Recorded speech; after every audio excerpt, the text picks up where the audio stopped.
Continue with new material, same chapter, like a new paragraph. Okay, so it says our sages have made many brilliant statements about these matters, incomparable to any others I have seen. For example, the Yerushalayim Talmud, in a nice chapter of Nedarim,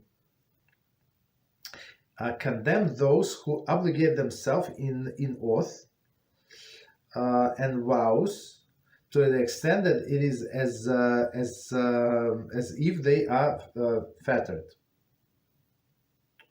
So I give you this example. So they say that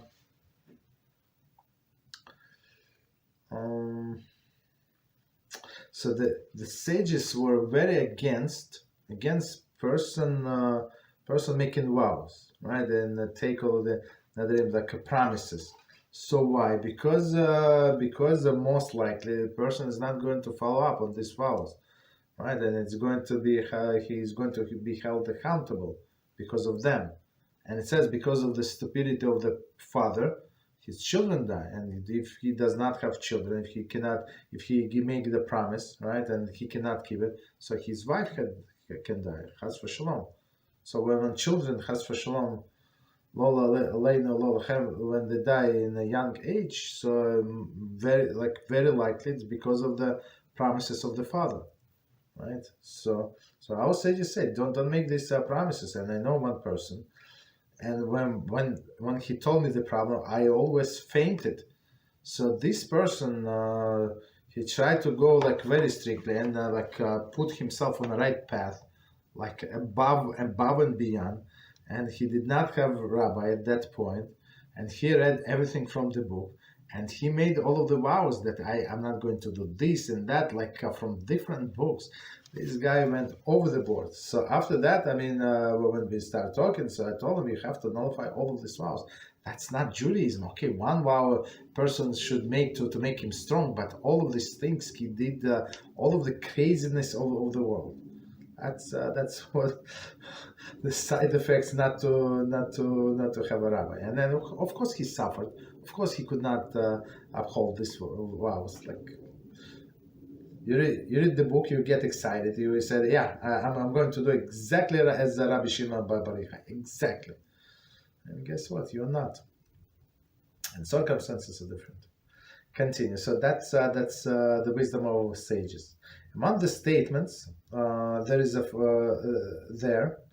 the following. Rav Edi says, in the name Rabbi Yitzchak, it is not enough that for you that the Torah is forbidden. This is concept that we have mentioned in concise terms, without any adding or diminution. Okay. So Rav Edi said, so it's not enough that the Torah tells you. So if you look at the Shulchan Aruch, I always tell everybody, don't take any stringency. Just try to follow the regular basic line halacha, and it's already a lot. So, and how do you know it's a lot? Because I always ask, how much you in Shulchan Aruch, in the Mishnah Brura? Where are you?